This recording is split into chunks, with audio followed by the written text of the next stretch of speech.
You think a $200,000 salary guarantees a comfortable life? Think again. Here's why millions in the U.S. are still living paycheck to paycheck. The U.S. is the richest nation on the planet, but inside its borders a paradox runs deep. A single high-earning paycheck can feel like a coin tossed into a drain.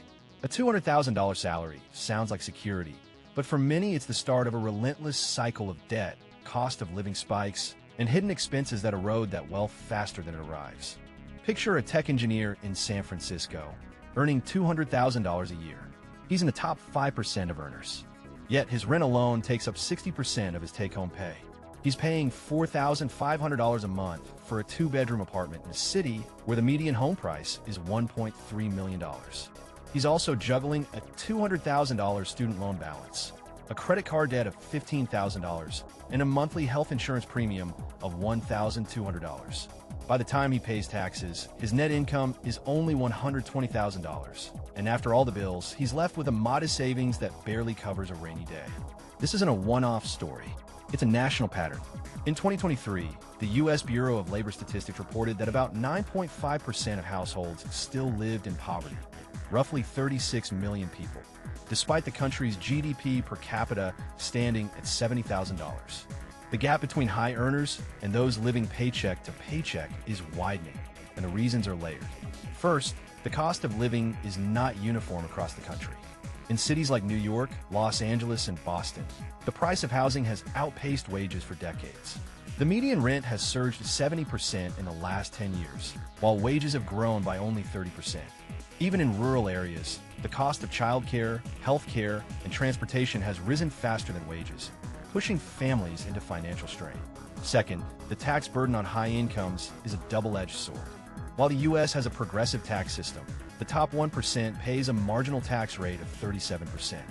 That's a massive chunk of a $200,000 salary. And that's just federal taxes.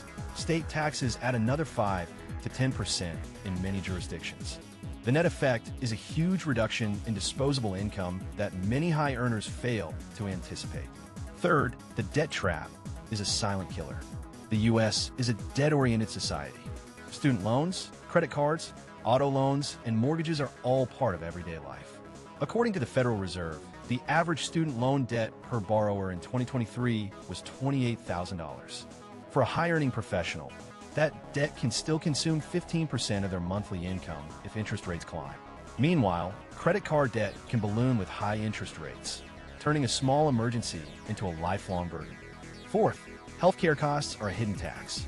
Even with employer-provided insurance, out-of-pocket expenses can reach $3,000 a year for a healthy adult. For a family with children, the numbers are even higher. Unexpected medical emergencies can wipe out months of savings, forcing people to dip into retirement accounts or take high-interest loans to cover the bill. Fifth, the gig economy and contract work have eroded the safety net. Many high-salary professionals now work as contractors, freelancers, or remote workers. While they may earn more per hour, they also lack benefits like paid leave, health insurance, and retirement contributions. They're forced to pay for their own health plans and 401k matches, which eats into their take-home pay. Sixth, the wage-income ratio has shrunk. The top 1% enjoy a staggering share of national income, while the middle class's share has decreased. The median household income in 2023 was $70,900, but the median income of the top 5% was $230,400, more than 3 times higher. Yet, the middle class doesn't see a proportional increase in their share, resulting in a growing divide. Let's look at the numbers. In 2022, the median household income was $70,900. The poverty threshold for a family of 4 was $28,820. That means a single parent earning $30,000 a year could technically be above the poverty line, but the cost of childcare alone could push them back into poverty. Meanwhile, a single individual earning $200,000 spends an average of $18,000 per year on tax, $14,000 on health insurance, $12,000 on housing, and $5,000 on student loan payments, leaving only $51,000 for everything else. The story is not just about numbers, it's about people. Take Maria, a 34-year-old nurse in Cleveland. She earns $85,000 a year. She lives in a suburb where the median home price is $220,000. She made a down payment of $30,000, but her monthly mortgage payment is $1,800. She has a $25,000 student loan debt, a credit card balance of $7,000, and a $2,000 monthly child care fee.